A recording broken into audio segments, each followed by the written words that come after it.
तरफ से गिर चुके हो, अपना मेन सामान आगे कर दो।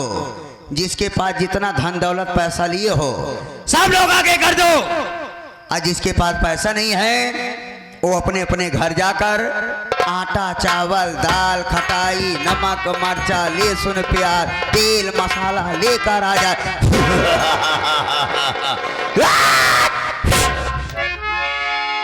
मैं बहुत खतरनाक डकैत हूँ। मेरा नाम डाकू बटोरी उर्फे मोतीलाल। मोतीलाल बटोरी का आतंक बहुत खतरनाक है।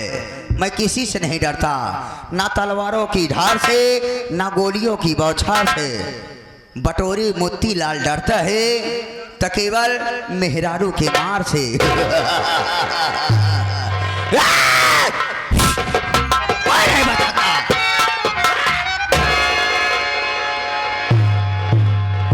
पुलिस का मखबिर थाने दलाल कुत्ता साले मार डालेंगे हम। कौन है भाई साहब? हम डकैत हैं। डकैत? हाँ। ये कौन सी जगह है भैया? ये चम्मल है, चम्मल। चारों तरफ पहाड़ी ही पहाड़ी नजर आ रही है। ये पहाड़ी इलाका चम्मलों के यानी डकैतों का इलाका है। अच्छा अच्छा। मार डालूंगा साले। गोली मारना चाहते हो? मार डालूंगा। थाने का मुखबिर या दलाल समझ के गोली मारना चाहते हो? मार दूंगा। भाई साहब, मैं हालात का मारा हुआ वो इंसान हूँ जो अपनी जिंदगी से खुद उब गया हूँ। तो खत्म कर दूंगा यार। ठीक।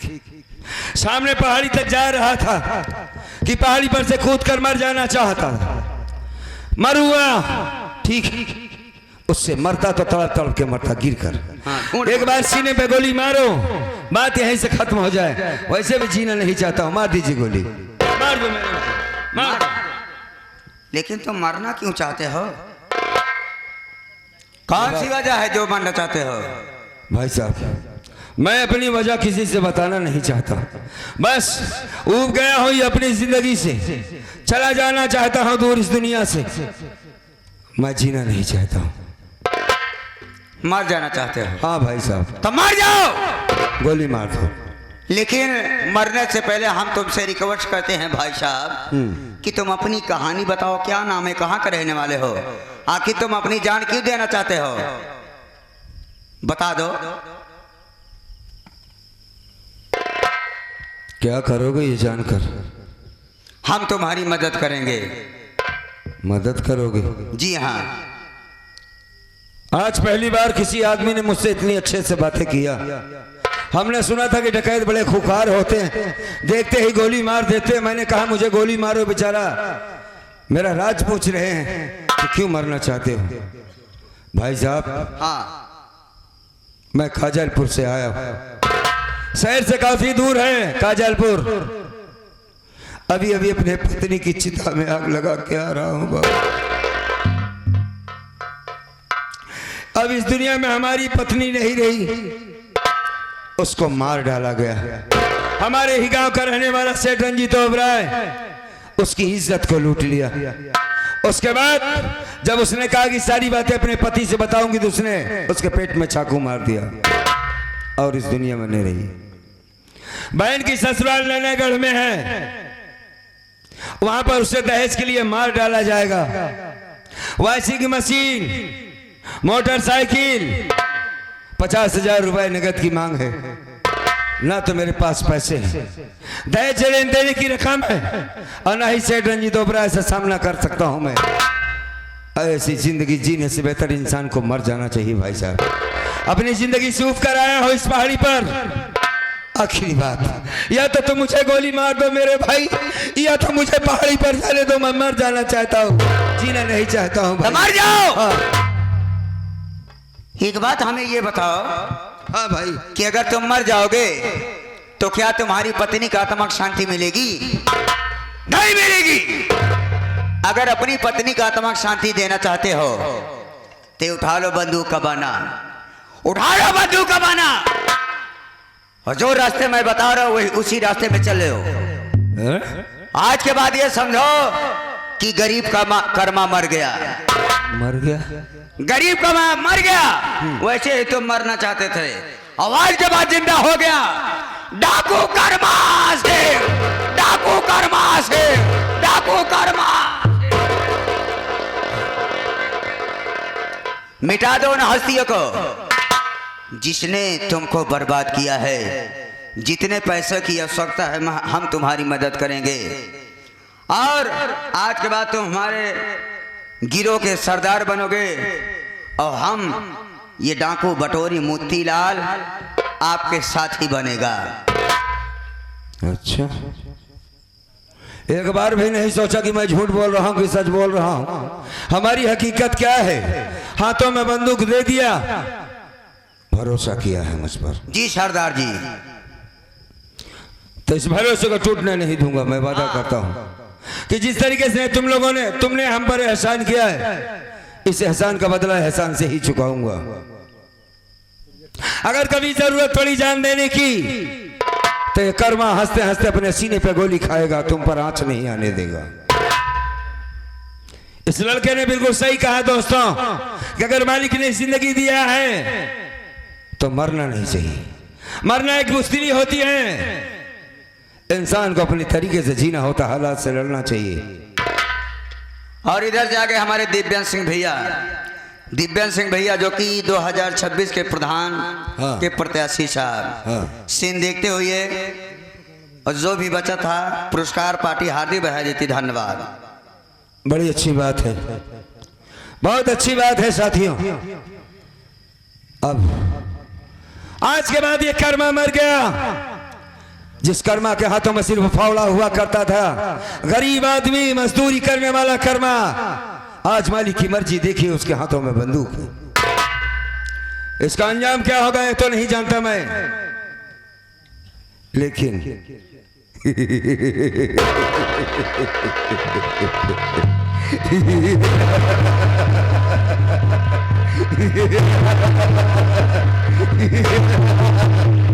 मर गया कर्मा, मर गया कर्मा। उसका एक नया जन्म हुआ है डाकू कर्मा सिंह का। आज के बाद हमारे जीने का सिर्फ एक मकसद होगा, सेठ रंजीत ओबराय की मौत। मरेगा मरेगा सेठ रंजीत ओबराय, मैं मारूंगा उसे। ऐसी मौत मारूंगा सेठ रंजीत ओबराय, तुझे ऐसी मौत मारूंगा, ऐसी मौत मारूंगा तुझे साले। ना तो जमीन नसीब होगी ना ही आसमान। कुत्ते की मौत मरेगा, कुत्ते की मौत। इतनी गोली तेरे भेजे में मारूंगा साले, इतनी गोली मारूंगा कि देखने वाला ये कहेगा कि इसका सर है कि मधुमक्खी का छत्ता है। आज के बाद तेरी जिंदगी की उल्टी गिनती शुरू हो गई। जिस दिन कर्मा से तेरी मुलाकात होगी तेरी जिंदगी का अंत होगा साले, अंत। अरे ये बात पूरे काजलपुर वालों की, रंजीत ओबराय के तलवार छाटने वालों, आज कर्मा के साथ ऐसा हुआ है, कल तुम्हारे साथ होगा। कौन बचाने आएगा तुम्हें? कर्मा मरने से पहले एक अच्छा काम करके मरेगा। सेठ रंजीत ओबराय जैसे कुत्ते को इस दुनिया से मिटा देगा। मरो साले, मरो कीड़ा मकोड़ों की जिंदगी जीने वालों, याद रखना। आज कर्मा के साथ हुआ, कल तुम्हारे साथ होगा। कोई बचाने नहीं आएगा तुम्हें। घुसे रहो घर में। आज इस कर्मा ने बंदूक उठाया है तो इसका अंत भी होगा। ये डाकू बटोरी लाल और मोती लाल भी तुम्हारे साथ रहेगा। ये कैसा नाम है यार तुम्हारा? दहशत वाला नाम है सरदार जी। अबे बटोरी तक ठीक है, ये मोतीलाल का है। मोतीलाल जब गांव वाले जान जाते हैं डाकू मोतीलाल आ रहा है तो सब लोग घर में घुस जाते हैं, 2 मंजिले पे जाते हैं। मतलब हमारा मोतीलाल नाम कैसे पड़ा? हाँ कैसे पड़ा? नान के रहे, छोट के रहे जब ना, बहुत ज्यादा मूतत रहे हम। इतना ज्यादा मूतता था सरदार जी कि 15 दिन में कथरिया सर जाती थी। कभी कदार माँ चरी में लिटा कर चरी सींचती थी। हमारी माँ। तुम्हारी माँ? हाँ। तुम उस माँ के बेटे हो? हाँ। वाह, कि तुम्हारी माँ चरी सींचती थी? हाँ। वाह, मोतीलाल। मोतीलाल ठीक ठीक, लेकिन ये नाम हमारे हिसाब से ठीक नहीं है। बहुत। तुमने हमें सरदार माना है तो हमारी बात को भी मानना होगा। जी सरदार जी। आज के बाद तुम्हारा नाम मेरी तरफ देख। तुम्हारा चेहरा तो लेडीज का है। इतना बड़ा बड़ा मोछा रखे हम तो का मेहरारू जनाते सरदार जी। मोछा है मर्द भी हो, लेकिन चेहरा जो तुम्हारा है वो लेडीज का है। और तो समनवा नहीं है। अबे चेहरे के ऊपर तो सारी मार होती है, हैं? अरे भगवान, हम मनते दो सरदार जी। अच्छा तू एक बात बता, हाँ। अपनी माँ पर गया है कि अपने बाप पर? नहीं, हम तो अम्मा पर आए। तेरी माँ तेरी जैसी है कटीली? अच्छा, हम कटीली है तेरी माँ अच्छी? हाँ। ठीक है पगड़ी सा एक सीना डाल ली। आज के बाद तेरा नाम डाकू हसीना होगा, ये मुत्तीलाल और टट्टीलाल नहीं होगा। रख। कैसे रखी? अबे जैसे औरतें रखती हैं। आप सही जगह पे पहुंचा। डाकू हसीना। हाँ, डाकू हसीना उर्फ सन्नो रानी। और पे सन्नो रानी है। हाँ। अरे भगवान, का करे परी? अबे बेवकूफ, जैसा जैसा कहूंगा वैसा वैसा करना होगा। अच्छा, मेरे साथ एक डायलॉग बोल। डायलॉग का? गांव में जब बच्चा रोता तो माँ कहती है बेटा सो जा वरना डाकू हसीना आ जाएगी। बोल। डाकू हसीना नहीं आएगी। हाँ। डकुई हसीना आएगी। चल ठीक है, डाकू ही बोल। लेडीज में वो नाम होना चाहिए ना। हाँ ठीक है। जब गांव कोई बच्चा रोता, हाँ सही है ना? हाँ बे। जब गांव कोई बच्चा रोता हाय, तो माँ कहती है बेटी सो जा बेटा सो जा, वरना डकुई हसीना आ जाएगी तो तेरा सारा मूत पी जाएगी। हाँ। उई माँ, रहबे मुँह में तू आएगी तो सारा मूत पी जाएगी। तो अरे साली लूट कर ले जाएगी, ऐसा बोल। तो तेरी सारी चड्डी बनियानी लूट ले जाएगी। हाँ, एक भी हगीस नहीं छोड़ेगी। हाँ, सारी हगीस खा जाएगी। साले कचड़ा नहीं। देख, अभी जितना भाव तूने बताया एक औरत के अंदर होता है। हाँ जी। ज्यादातर लखनऊ की हिजड़े के अंदर होता है। हाँ। ये जो तेरा टैलेंट है इसको तुमने बाहर निकाला है। ये जो कसिक है। हाँ मैं समझ गया। ये टैलेंट मैं जानता था कि तेरे अंदर होगा। निकला टैलेंट बाहर। चल हंस हंसी।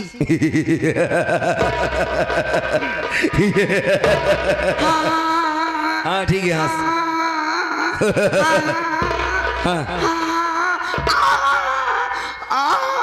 बस समझ गया। आओ यहाँ से चलते हैं। सबसे पहले तुम्हारे कपड़े को चेंज करवाते हैं, उसके बाद हमें क्या करना होगा हम तुम्हें सारी बात बताएंगे। कपड़े भी लेना पड़ेगा। तो समय कितना भी नाजुक हो, जमाना याद आता है।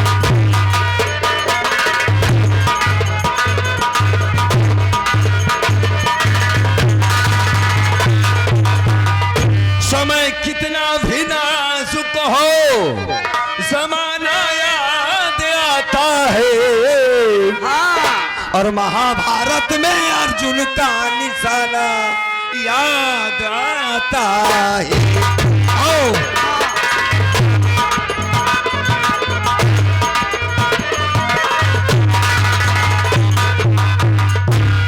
अब मैं थोड़ी देर बाद क्या आराम करती हूँ, उसके बाद क्या करना है, घर में क्या नहीं करना है, फिर समझूंगी। ओम नमः शिवाय।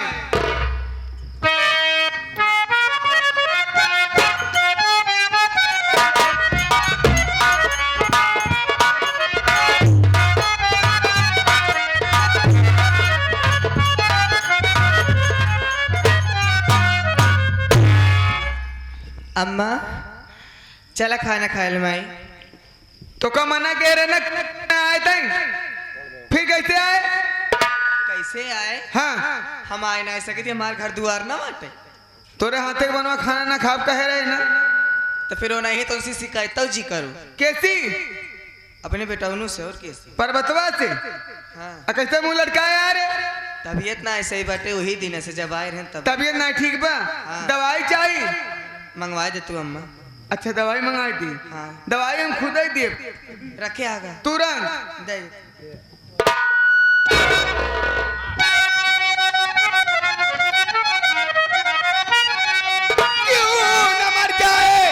हर जाई तू जान से, तेरे तबीयत का ठेकाना मैंने लिया, एक दिन में लगा दूं हर ठिकाने, अभी काम घर का अगर ना जो पूरा।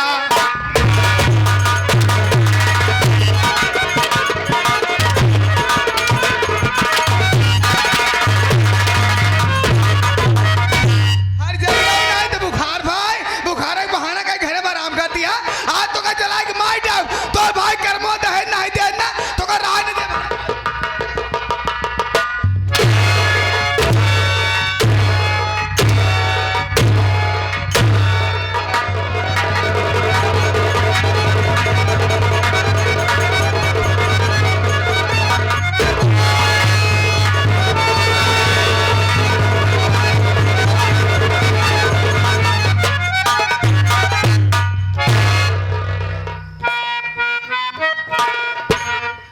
हरजाई मर गई है, इसका गला दबा के मार डाली हूं, लेकिन ऐसे छोड़ के नहीं जाऊंगी, इसी वक्त इसे यहीं पे जला कर राख कर दूंगी, उसके बाद मैं यहां से जाऊंगी लालटेन जला।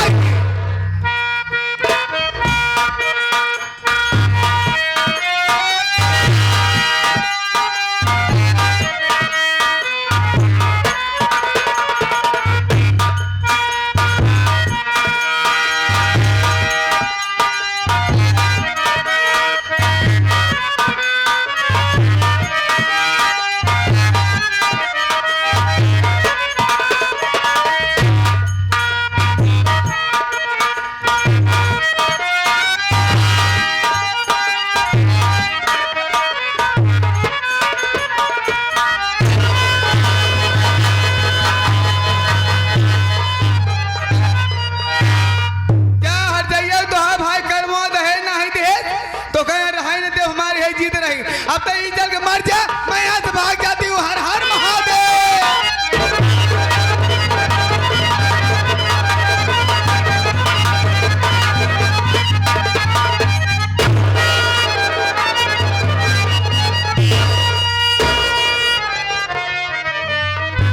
अबे ये घर में आग कैसे लग गई है छोटू? हाँ भैया। और ये लड़की कौन है जो इस आग में जलकर मर रही है? आप देखिए भैया। हाँ रुक जा, देखता हूँ।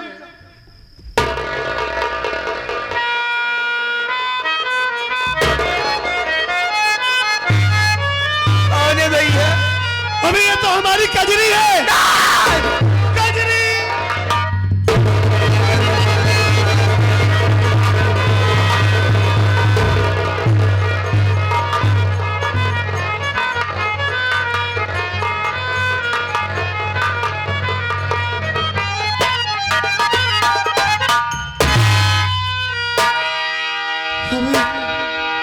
तेरी भाभी तो कुछ बोल ही नहीं रही है छोटू, ये होश में ही नहीं आ रही है। नहीं भैया। कहीं इस दुनिया को छोड़कर तो नहीं चली गई? नहीं भैया, आप ऐसी अशुभ बातें मत करिए भैया। अगर आज ये होश में नहीं आई तो मैं भी इस दुनिया में जिंदा नहीं रहूंगा छोटू। नहीं भैया। क्या सोच कर आया था, छुट्टी लेकर आया कि अपने घर चल रहा हूं, अपनी कजरी के पास चल रहा हूं, ढेर सारी बातें करूंगा कजरी से, लेकिन आने से पहले ही लगता ही हमें छोड़कर चली गई। कुछ समझ में नहीं आ रहा।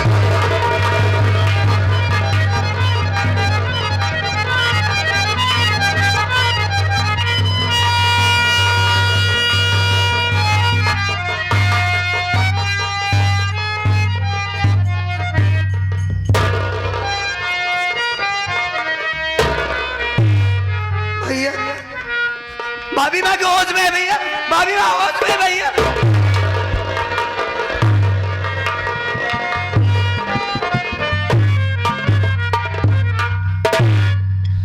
कजरी, ये तो इसके गले में रस्सी भी लगी थी बे।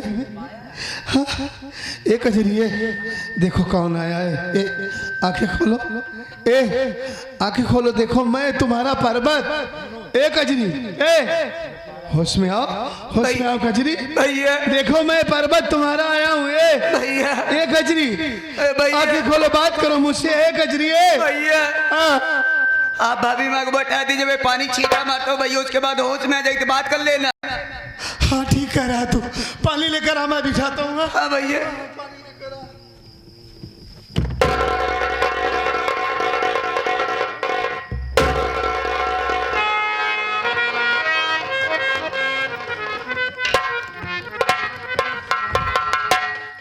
ये बतावे, हाँ भैया। ये घर में आग कैसे लग गई? और घर में सिर्फ कजरी अकेली है, इसके शरीर में आग लगी है। अगर मुझे थोड़ी सी देर हो जाती तो आज तेरी भाभी जलकर मर जाती छोटू। हाँ भैया। और तू कहाँ गया था बे? भैया मैं तो मार्केट गया था भैया, अपने मर्जी से नहीं गया था भैया, माँ के कहने से गया था भैया। मार्केट गया था? हाँ भैया। लेकिन मेरी माँ को तो यहाँ पर रहना चाहिए था ना। मेरी माँ भी नहीं दिखाई दे रही है। नहीं भैया, हाँ। माँ यही थी भैया, माँ यही माँ यही थी। हाँ भैया। इसका मतलब जब घर में आग लग गई तो माँ देखकर हड़बड़ा गई होगी। जी भैया। कहीं गांव में किसी को बुलाने ना गई हो आग बुझाने के लिए। ऐसा कर, पानी लेकर आ, अपनी भाभी के चेहरे पर पानी के छिट्टा मार, मैं माँ को बुलाता हूँ। माँ,